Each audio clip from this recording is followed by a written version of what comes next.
Welcome to JazzTime. JazzTime.com is an online store that buys, sells, trades authentic luxury watches. We make these videos so our customers can easily choose the best watch for themselves in the comfort of their own home. If you like this watch and like to purchase it at the lowest price anywhere online, click on the link in the description below to buy it at JazzTime.com. Today I'll be reviewing the Audemars Piguet Royal Oak self-winding 41mm stainless steel blue dial, reference 15510ST.OO.1320ST.01, 50th anniversary. I'll tell you a little bit about the history of the Royal Oak, then tell you about where this watch stands in a lineup of other similar Royal Oaks, then tell you about the case, bezel, dial, bracelet movement, finally try it on and give you my thoughts. So let's start with the history. In 1972, around 50 years ago, Gerald Genta came up with the Royal Oak, and it's since gone on to be a smash hit and make Audemars Piguet tons of money. The end. Okay, bye. No, just kidding.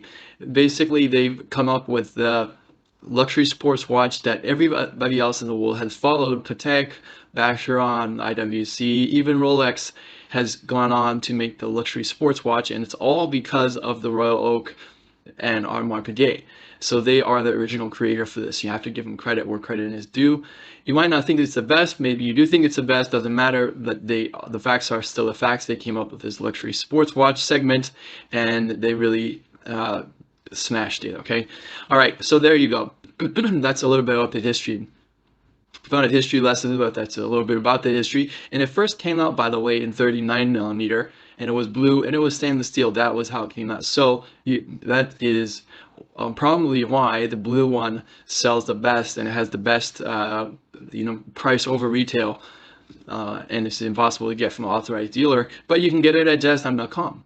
Okay, now when we talk about where this watch stands in the lineup, well, you can break down the Royal Oak by size and by complication. Size for men is going to be size 37, 38, 39, and 41. What you're looking at is the largest here, that's size 41. And then from there, you can break it out in complication, which is time and date only, which is what is seen here. Then there's a chronograph and tourbillon, minute repeater, open work, etc., etc. But an annual, perpetual calendar, etc., etc.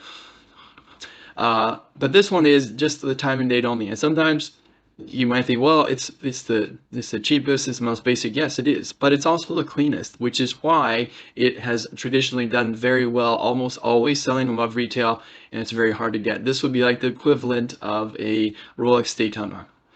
All right. Anyhow, so that's about the history.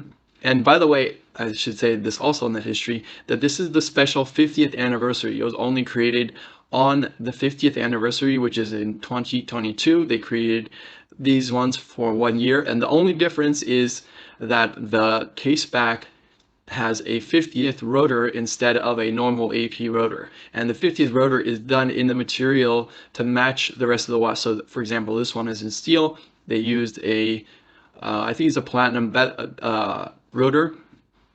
If it was rose gold, they have done it in rose gold, and so on. So, but that is the only difference. But this model 15510ST is a new model for this year 2022. Okay, let's move on here and talk about the watch itself. Starting with the case, it's 41mm, the largest of the Royal Oaks. It has a very nice profile size of only 10.5mm. That's quite thin. Compare that to Rolex, which I think is around 12mm. It's thin and very nicely. You actually don't want it too thin. I actually think the jumbo is a little too thin. So having it have a little thickness to it and a little size is not a bad thing. Really looks nice. And just time and date only. So what else can I say? It has the also, I should probably note that the case is a little bit different from the previous generation. Not the 15500, but the 15400 is slightly different. The beveled edge is a little bit thicker on the version that you're looking at here, which is the latest version, by the way. They since gone on to make in 23, 24, 25, and probably many years to come. They still use the same reference number, but as I said, only the rotor is different. So the case is the same. Let's move on to the bezel. Bezel's octagonal and it has a beautiful brush finish on top with these hexagonal screws and beveled edge, high polished. It really stand out. It's probably the most iconic part of the watch that makes the watch actually look like a Royal Oak, and it really gives the DNA of AP. You can't go thinking about AP without looking and knowing this bezel. It's probably it is the most iconic part of this watch. Okay, let's move on to the dial. The dial, they make this dial in 4 different shades: gray, black, white, green. I guess that's 4, and then they make the blue. The blue, AB calls it Blue Nuage 50.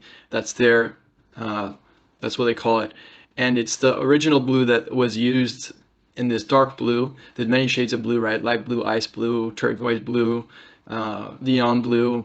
You know, this is a dark blue, and it's the same blue that they used on the original. Very befitting considering it's a 50th anniversary.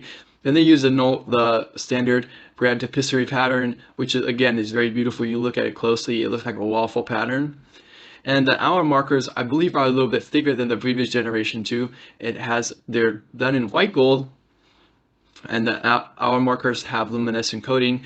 And one of the different things is, instead of having the AP logo, it has the words done in white gold, fashioned in white gold, and this spells out the brand name Audemars Piguet, which I think is actually cleaner and actually looks better and more luxurious than other brands, for example, like Patek Philippe, that simply write their name with ink. And they Patek typically does it in white ink. Audemars Piguet takes it a step further and puts their name in white gold. On their previous generations, they actually printed the name in ink, just like Patek Philippe, and did their logo in white gold. Now they've done the whole thing, so it actually, in my opinion, I want to say it looks better. And they got rid of all this other funny stuff that used to say, like automatic and some other words on there. They got rid of all that because I think it really doesn't matter. All you need is the word Audemars Piguet, so it comes with a very clean look. And also the dial, it is different from the previous generation of 15500ST in that the hour markers and the hands are longer. And you might be wondering, well, what is the purpose of that? What makes the watch is already very large, 41 for time and date only. And so on the previous generation of 15500ST, the hands and the hour markers were shorter, so that it left open space in the dial, which made the watch look proportionally funny, if I'm being very honest.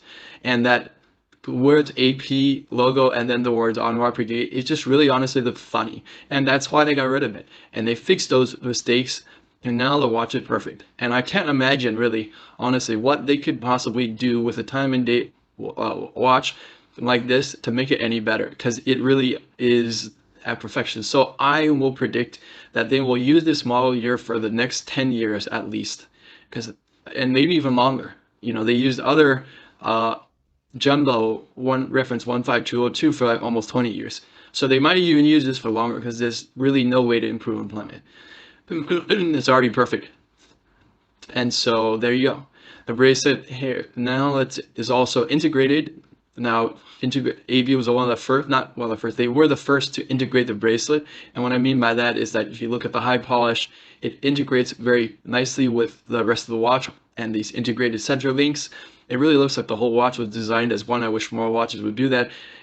Patek did that with their Nautilus, which they did it 4 years after AP, and then Rolex came along 50-something years after AP, and they created a Land Dweller, which is their version of the Royal Oak. If you ask me, it looks like a Rolex Oak, which it looks very beautiful, but it does look like they are aiming at Audemars Piguet, probably looking at AB and realizing, well, wow, AB is making lots of money. We're Rolex, we could do the same thing. Okay, but it all started here with the AP, and that's a bracelet. Very nicely done. Beautiful interlinks, yeah, and butterfly clasp. Now let's look at the movement, the caliber 4302. It's an in-house movement. It was designed, I think, back in 2017 or so. AP started using it in their codes, and they also use it here. It's bigger than the previous generation, and it fills the case back much better. So it looks like it was built for this watch, as opposed to the old movement that had to use spacers. And it just looks really fantastic. I mean, I don't know how they could build, honestly, any better of a watch. It has a power reserve of now 70 hours, much better than the previous one. And as you can see from the rotor, this, as I said, is a 50th. They only made this rotor for 1 year in 2022. That's it, never again. And so it will be a collector's item. It might not be a collector's item right this moment because 50 years has not passed that long. So right now we're in 25, so it's only 3 years past it. But let's say in, I don't know, 20 years or something, there will only be a limited number of 50s. So therefore, the 50th will be valuable. They're already valuable. All right, so there you have it. It's time to try this watch on my wrist. I'm 6 foot tall, 200 pounds. I have a 7.5 inch wrist, and as you see, 41 millimeter really looks perfect on me. I might also forgot to add that the bracelet on these on the newer version, it's also thinner and tapers down better than the previous generation. Old generation did not taper very well. So that's another reason why you should get this one. Anyways, what are my thoughts? I really like AP. I think they are pretty much the best when it comes to sports watch. And the Royal Oak Offshore and Concept line are just really awesome. And yeah, actually their clothes are great too. So they just do a great number of watches. My thoughts are that, yeah, it is an expensive watch, but it's exclusive. They only make 60,000 watches a year. So to have one of these and to sport one of these APs, you should be so lucky in this lifetime to afford one and wear one. So look, if you want to buy it at the lowest price anywhere online, click on the link in the description below to buy it at jazztime.com. If you want to find out more about the watch you just saw in the video, you can just click below on Show More to see the full description. Then you can check the link next to model as seen in video, click on it, and you will get to the proper page where you can see all the details. If you're watching on a mobile phone, you have to click on the arrow down on the right hand side below the video to see the full description. If you like this video, please give us a thumbs up. If you would like to share this video with your friends, you can use the share button below and share it on any platform you like. If you have questions, constructive feedback, want to tell us about some mistakes or misspeaks, just write a comment below.